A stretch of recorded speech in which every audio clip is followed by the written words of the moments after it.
नमस्कार। आज हम अमीश त्रिपाठी की एक किताब है ना, द इमॉर्टल्स ऑफ मेलुहा, जी उस पर थोड़ी गहराई से बात करने वाले हैं। जी हाँ। ये शिवा ट्रायोलॉजी की पहली किताब है और इसने आते ही काफी चर्चा बटोरी थी। हमारे पास इसकी एक डिटेल्ड समीक्षा है, तो देखते हैं क्या निकलता है इसमें से। बिल्कुल। तो ये किताब इसने ना भारतीय माइथोलॉजी को देखने का एक, कह सकते हैं, नया तरीका दिया। हाँ बिल्कुल। इसका जो बेसिक आइडिया है वही बड़ा दिलचस्प है। भगवान शिव यहाँ वो तिब्बत के एक साधारण योद्धा हैं और वो पहुंचते हैं मेलुहा, एक प्राचीन लगभग परफेक्ट सी जगह। हाँ, और फिर वो जो ट्विस्ट आता है कहानी में, हाँ, सोमरस पीने वाला, गला नीला पड़ जाता है उनका और वो बन जाते हैं नीलकंठ, भविष्य वाले। एग्जैक्टली। और ये भी ध्यान देने वाली बात है कि मेलुहा को सिर्फ एक काल्पनिक जगह नहीं दिखाया, उसे भगवान राम द्वारा स्थापित एक बहुत ही उन्नत आदर्श साम्राज्य जैसा दिखाया गया है। सही। तो ये अपने आप में कहानी को एक अलग, मतलब एक ऐतिहासिक सा टच देता है। हाँ, वो इतिहास, माइथोलॉजी और फिक्शन का मिक्सचर सा बन जाता है। बिल्कुल, पौराणिक कथा, इतिहास, कल्पना, सबका एक अनूठा संगम है ये। अच्छा, तो अब जरा इसकी खूबियों पे आते हैं जो समीक्षा में बताई गई हैं। सबसे पहली और शायद सबसे अहम बात, शिव का मानवीकरण। हाँ, ये बहुत बड़ा पॉइंट है। उन्हें कोई जन्म से देवता नहीं दिखाया, एक आम इंसान जिसके कर्म उसे देवता बनाते हैं। बिल्कुल, इससे ना पाठक एकदम कनेक्ट कर पाते हैं।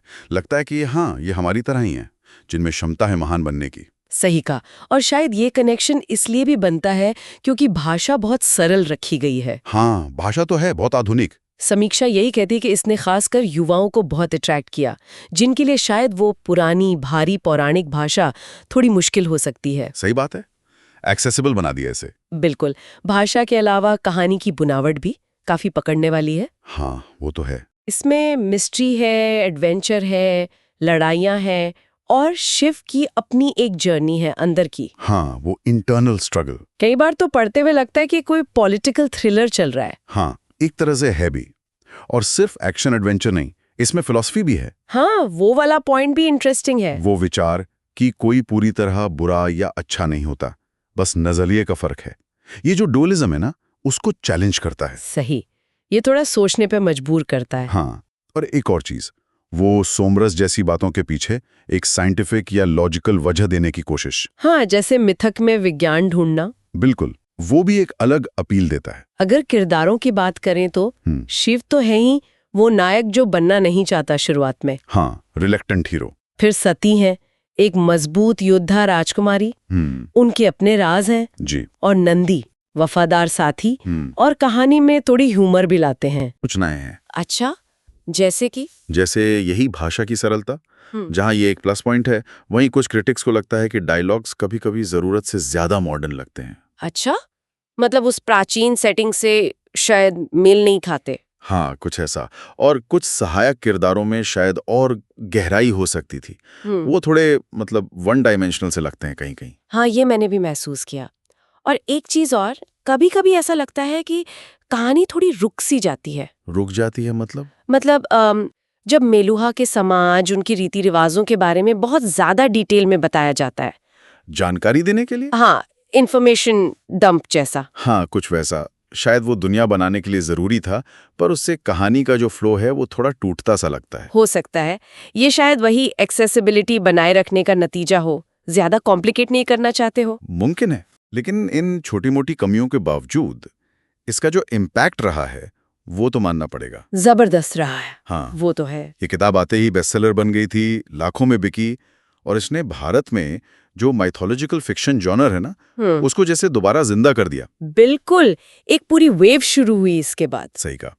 बहुत सारे नए लेखक आए इस फील्ड में, और इसने एक पूरी नई पीढ़ी को अपनी माइथोलॉजी से, अपनी कहानियों से एक नए मॉडर्न तरीके से जोड़ा। हाँ, ये सबसे बड़ा कंट्रीब्यूशन है शायद।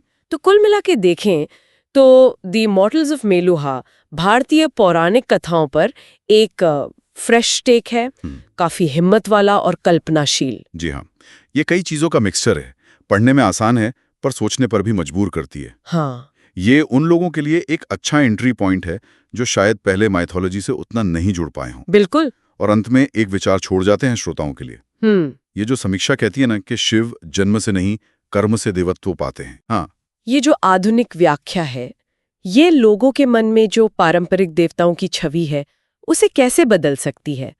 या शायद ये हमें अपने ही कर्मों के बारे में कुछ अलग सोचने पर मजबूर करती है? ये सोचने वाली बात है। काफी गहरा सवाल है। यह स्रोत विशाल कपूर ब्लॉग से एक अंश प्रस्तुत करता है। दर्शकों को वीडियो देखने के लिए धन्यवाद देता है और उन्हें लाइक बटन दबाने तथा चैनल को सब्सक्राइब करने के लिए प्रोत्साहित करता है।